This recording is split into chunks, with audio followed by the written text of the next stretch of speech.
Please सब लोग shares comment कर दो, क्योंकि मेरी शेयर्स वाली जो रिसर्च है वो मैंने कंप्लीट कर ली है। तो जो आगे के नए स्टॉक्स हैं वो मुझे आप लोग को बताने हैं। एंड इसके अलावा मुझसे काफ़ी लोग पूछ रहे हैं कि ब्रिगेड का क्या करना है। ब्रिगेड में देखिए, जो टारगेट था वो हिट हो चुका है। मैं आईपीओज़ की भी बात अभी करूँगा, उससे पहले बस आप लोग को पोर्टफोलियो अपडेट दे रहा हूँ एक बार के लिए। उसके बाद आईपीओ के बाद फिर से पोर्टफोलियो की बात करूँगा। ब्रिगेड का जो टारगेट था, मैंने साफ-साफ कहा था कि वो मतलब हम लोगों ने यहाँ कहीं बाइंग करी थी और यहाँ के बाद पुल बैक आया था। उसके बाद एक क्रॉस करके मैंने सिंपली कहा था कि 660 तक ही जाएगा। 10% का टारगेट सीधा-सीधा यहाँ पर हिट हो चुका है।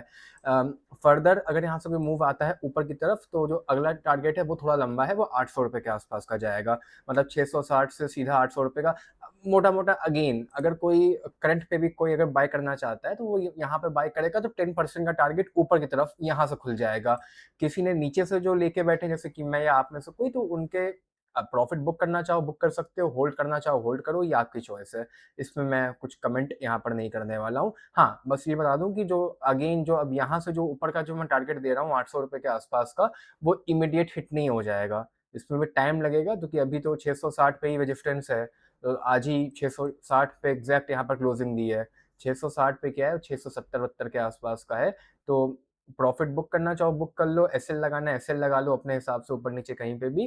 थोड़े दिन वेट करना है, वेट कर सकते हो। फिलहाल का जो टारगेट था वो यहाँ पर हिट हो चुका है। इसके अलावा बीएलएस में भी एक छोटा सा अपडेट है। बीएलएस बीएलएस बीएलएस में आज बहुत कस के गिरावट आई थी। गिरावट आने का जो रीजन था वो मैंने आर्टिकल्स वगैरह पढ़ा। स्पेन में कोई इनके ऊपर एलिगेशंस वगैरह लगे हैं, जो कंपनी ने डिनाई कर दिए हैं। अब देखिए, एलिगेशंस वगैरह लगते रहते हैं, इतिहास में पहले भी कई कंपनियों पर लगे हैं, उसका कुछ नहीं होता है। कुछ भी नहीं होता है। 10% का यहाँ पे सीधा-सीधा 12% के आसपास का फॉल था। अच्छा खासा यहाँ पे बाइंग का मॉर्निंग में अपॉर्च्युनिटी बनी थी। मैंने आज बाय करे हैं शेयर्स, मैं आप लोग को दिखा भी दे रहा हूँ। ये रहे, कहाँ गए? मैंने बीएलएस बाय किया है सुबह आज। ये देख सकते हो, मैंने आज लगभग 60 50-60 हज़ार रुपए के लिए थे। कल परसों में मैं और ऐड ऑन कर लूँगा। 10% का फॉल था, भाई अपॉर्च्युनिटी बनती ही थी, तो मैंने बाय कर लिया है। और मुझसे 1-2 लोगों ने पूछा भी था, तो उनको भी मैंने बाइंग करने की रिकमेंडेशन दे दी थी। अब बस भाई एक बात तो ये है कि मतलब जो एलिगेशंस लगे हैं वो वाक़ई में गलत हों और ये बस ऑपरेटर का गेम ही हो। अदरवाइज़ तो कंपनी यहाँ पर अंडर वैल्यूड है ही। नेगेटिव पॉइंट फिलहाल के पॉइंट ऑफ व्यू पे खाली एक ही था। प्रॉफिट वगैरह सब यहाँ पर इंक्रीज़ कर रहा है, कोई दिक्कत नहीं है। बस जो ये होल्डिंग है, ये पब्लिक में लगभग 22% के आसपास की है, और डीआईआईज़ के पास भी थोड़ा-थोड़ा माल बढ़ रहा है, बट एफआईआईज़ कुछ खास यहाँ पर इंटरेस्ट अभी तक नहीं शो कर रहे हैं। तो ये बस एक मतलब होल्डिंग में मुझे थोड़ा-सा यहाँ पर कंसर्न लगा। बट ठीक है, अब 10% का फॉल आया था, भाई सेम फॉल अभी यहाँ पर ज्योति सिंह में भी आया था। मैंने तो साला गलती से बेच दिया था, आप में से कई लोगों ने ज्योति सिंह उस दिन बाय किया, एवरेज किया, उससे पहले जिनके पास था उन्होंने होल्ड किया। मतलब क्या ही कहना, 1 महीने में ही, मतलब नीचे से तो ख़ैर मैं चलो कवर नहीं करूँगा। मैंने कहीं यहाँ बाय कराया था, तो वहाँ से भी लगभग 14-15% के आसपास का चला गया। तो ठीक है भाई, ज्योति सिंह भी मैंने चीख-चीख के कहा था ले लो, ले लो, और आप में से बहुत लोगों के पास ये है भी। तो ₹1000 के आसपास से आ गया है। यहाँ भी अगर आप चाहो तो प्रॉफ़िट बुक करके निकल सकते हो। बाकी जो नए स्टॉक्स हैं वो भी मैंने लगभग रिसर्च कंप्लीट कर ली है, वो मैं आप लोग को कल-वल में ही बता दूँगा। वारी अभी तक नहीं चला है। बीएससी आज 3% यहाँ पर ऊपर था, बट अगेन अल्टीमेटली तो अभी नीचे ही हो आप लोग, तो कोई दिक्कत नहीं है। एंजल वन थोड़ा सा पैनिक यहाँ पर क्रिएट कर रहा है, तो एंजल वन में भी पैनिक मत हो, बट बीएससी में आज रिकवरी आई है थोड़ी सी 3% के आसपास की। कैपिटल मार्केट वापस से अंडर प्रेशर में है, जो चीज़ मैं नोटिस कर रहा हूँ पिछले 15-20 दिन से। कुछ फिलहाल कर नहीं सकते हैं। पैनिक मत हो, पैनिक होने की कोई ज़रूरत नहीं है। बाकी आप लोग शेयर्स कमेंट करो, क्योंकि मैंने कमेंट्स वगैरह देख रहा था कि आप में से किसी ने भी शेयर्स कमेंट नहीं करे हैं, सब आईपीओ के ऊपर लगे हुए हैं। अच्छी बात है, अच्छी बात है। अच्छी बात है, आईपीओ की तरफ लगे हुए हैं। अच्छा, बाकी इनका एक और कमेंट आया था, ये क्यूआईबी, मैं इनसे खैर बाद में बात करूँगा। यहाँ पर एक छोटा-सा इस कमेंट में एक दिक्कत मुझे ये लगी थी कि देखिए, अगर मैं कह रहा हूँ कि कोई चीज़ 2x सब्सक्राइब हुई है, एक छोटा-सा एग्ज़ाम्पल दे रहा हूँ मैक्स का। अगर कोई भी चीज़ 2x सब्सक्राइब हुई है और आप कह रहे हो कि वो 2 गुना हुआ है और एक दूसरी चीज़ 4 गुना हुई है, तो ज़रूरी नहीं है कि जो 4 गुना हुई है वो ज़्यादा अच्छी है। भाई मान लो जो 4 गुना हुआ है वो 10 करोड़ का आईपीओ था, तो वो 4 गुने का मतलब हुआ 40 करोड़, और कोई मैं कह रहा हूँ दुगुना हुआ है लेकिन वो 100 करोड़ का आईपीओ था, तो वो 200 करोड़ हो गया। ये एक थोड़ा-सा डिबेटेबल टॉपिक है। कई लोग क्यूआईबी देखते हैं, कई लोग क्यूआईबी नहीं देखते हैं। मैं गलत सही नहीं बता रहा हूँ, it is just a POV. मैं नहीं देखता था पहले, ऑल्दो अब मैं देखने मतलब मैं आप लोगों के लिए देखने लगा हूँ। पर्सनली मुझे कोई ज़्यादा फ़र्क नहीं पड़ता। उसके कई रीज़न्स हैं, क्यूआईबी अप्लाई कर रहा है, नहीं कर रहा है से मतलब देखो नहीं होता है। मेरी सिंपल भाषा में एक और एग्ज़ाम्पल दूँ मैं अगर आप लोग को, मान लो मैंने ₹15,000 कहीं शेयर्स में डाल के छोड़ दिए, भूल गया, नहीं मतलब है। और कोई बच्चा या कोई एक होगा उसके लिए ₹15,000 भाई वो कैसे भूल जाए, उसके लिए मतलब कि मेरे को निकालने हैं, देखने हैं बढ़ रहे हैं कि नहीं बढ़ रहे हैं, ये भी एक फ़र्क पड़ता है। क्यूआईबी की बात अलग होती है, उनका रिस्क एपेटाइट, उन्होंने डाल दिए 100 करोड़, 50 करोड़, उनकी बात अलग होती है। It is just an POV, although अगर आप डिसएग्री कर रहा है कोई तो ठीक है, मतलब इसमें कोई ऐसा डिबेट मतलब कोई मैं ऐसा गलत नहीं किसी को बोल रहा हूँ। गलत मैं बोलता हूँ जब कुछ अलग चीज़ होती है, ये पीओवी वाली चीज़ है। पीओवी वाली चीज़ है मतलब मेरा पॉइंट ऑफ व्यू थोड़ा-सा डिफरेंट हो सकता है बट ठीक है, मैं सीख रहा हूँ आप लोगों से। जैसे इन्होंने भी मुझे जो एग्ज़ाम्पल दिया उसको मैंने पढ़ा भी, इनको मैंने रिप्लाई नहीं किया है। मैं सीख रहा हूँ, ऐसा नहीं है, कुछ चीज़ें मैं भी सीखता हूँ यहाँ बैठ के, काफ़ी सारी चीज़ें। हो सकता है मैं गलत हूँ, बिल्कुल गलत हूँ हो सकता है, मैं सीखता हूँ, तो मैं I will learn from this.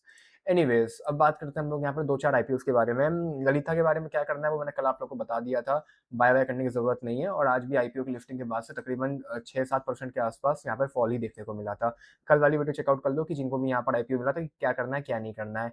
आगे बढ़ते हैं यहाँ पर अगले आईपीओ की तरफ जिसका नाम है यहाँ पर सनशाइन पिक्चर्स वाला आईपीओ।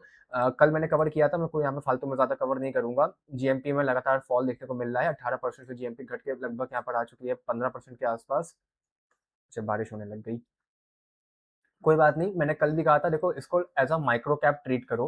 माइक्रो कैप अगर कोई ट्रीट कर रहा है, तो यहाँ पर कोई भी ये ज़्यादा चीज़ें नहीं चलने वाली हैं। रेवेन्यू वगैरह उतना है नहीं, कंपनी में कहीं न कहीं ओवर वैल्यूड कहूँगा या माइक्रो कैप है, तो माइक्रो कैप में फिर वो होता है कि भाई लेके भूल जाओ 3, 4, 5 साल तक, उसके बाद जो होगा वो बात की बाद में देखेंगे। फिलहाल तो यहाँ पे कोई भी मुझे ऐसे उम्मीद नहीं है कि आप ₹15,000 आपके जो लिफ्टिंग पे जो प्रॉफ़िट आप लोग को होगा लगभग यहाँ पे ढाई 2 ढाई हज़ार रुपए के आस-पास का, वो हो सकता है खत्म भी हो जाए। माइक्रो कैप है। मैं माइक्रो कैप देखो जब मैं माइक्रो कैप कह रहा हूँ ना सोच सोच लो सब की सब अब मेरे हाथ में नहीं है। माइक्रो कैप गया और माइक्रो कैप में क्या होगा हाइली रिस्की। माइक्रो कैप से बड़ा तो रिस्क कहीं आप ले ही नहीं सकते हो। अब कुछ लोग कहेंगे कि इसको माइक्रो कैप क्यों कह रहे हो, ये तो स्मॉल कैप में आता है, 1000 करोड़ से ऊपर है। कल वाली वीडियो देख लेना, कल वाली वीडियो में खाली सनशाइन का पार्ट देख लो, आप लोग समझ जाओगे कि क्या करना है। अगला यहाँ पर आता है गजा अल्टरनेटिव एसेट मैनेजमेंट में। अगेन यहाँ भी जीएमपी में फॉल ही देखने को मिला, लगभग 10% के आसपास की चल रही है, लगभग ₹1500 के आसपास का है। मत होल्ड करना, मैंने कल वाली वीडियो में भी कहा था, कोई बहुत ज़्यादा स्कोप है नहीं। रेवेन्यू ठीक है, बढ़ रहा है लेकिन कोई बहुत ज़्यादा है नहीं, 100 करोड़ के आसपास का प्रॉफिट है। वो भी कोई बहुत ज़्यादा नहीं बढ़ रहा है, पिछले 2023 से 2025 तक तो स्टेबल ही था प्रॉफिट। देख लो 25, 24, 23 में प्रॉफिट एकदम सेम था। तो अगेन कोई मतलब है नहीं कि 15-20 हज़ार रुपए यहाँ पे अपने अटका के रखो, निकाल लो, ज़्यादा बेटर रहने वाला है। स्टॉक्स में आप लोग के लिए रोज़ कवर करता ही रहता हूँ, उनमें से कोई बाय कर लो, ठीक है। बाकी और आगे बढ़ूँ मैं अगर यहाँ पर, तो यहाँ पे टेम्सफन इंस्ट्रूमेंट की आईपीओ की अभी आज क्लोजिंग हो चुकी है एंड अब जो डेटा है वो यहाँ पे फाइनल हो चुका है। जीएमपी ताबड़तोड़ चल रही है, जीएमपी 100% लगभग पूरी चल रही है। रिटेल कैटेगरी में आईपीओ लगभग 45 गुना के आसपास ओवर सब्सक्राइब हुआ है।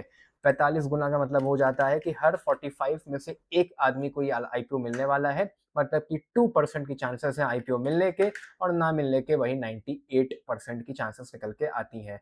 रिटेल के बाद सबसे अच्छा एक बात और बताओ, मैंने कल की वीडियो में कहा था कि सबसे ज़्यादा चांसेस आप लोग की होती हैं बिग एचएनआई में। यहाँ पर क्राइटेरिया थोड़ा अलग हो गया, यहाँ पर बिग एचएनआई सेकंड नंबर पे आ गया। स्मॉल एचएनआई तो आखिरी में आता है, उसमें तो कोई डाउट ही नहीं है। स्मॉल एचएनआई में तो लंका लगी हुई है।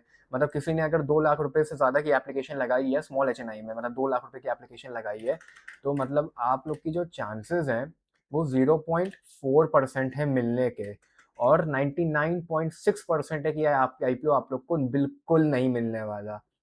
इसीलिए मैं स्मॉल एचएनआई बिल्कुल मना करता हूँ कि स्मॉल एचएनआई तो बिल्कुल मत लगाओ। लगाना है तो रिटेल लगाओ या बिग एचएनआई लगाओ। आम तौर से बिग एचएनआई में ही चांसेस ज़्यादा होती हैं मिलने के, बट यहाँ पर वो कम है, मतलब एज़ कम्पेयर टू रिटेल। जहाँ पे रिटेल में लगभग 2% की चांसेस है, स्मॉल एचएनआई में थोड़ी कम, मतलब बिग एचएनआई में थोड़ी कम है, लगभग 1.5% की चांसेस है। रिटेल में 2 हैं, 2% की चांसेस और बिग एचएनआई में 1.5% की चांसेस हैं। तो ठीक है, अब आईपीओ देखो न 99% है कि नहीं मिलने वाला है। अप्लाई तो मैंने भी किया है, सारे डीमैट अकाउंटों से किया है। देखते हैं कि यहाँ पर कल अलॉटमेंट आती है, जो कि आप लोग को केफिन में चेकआउट करने के लिए मिल जाएगी। जीएमपी लगभग ₹15,000 के आस-पास का चल रहा है।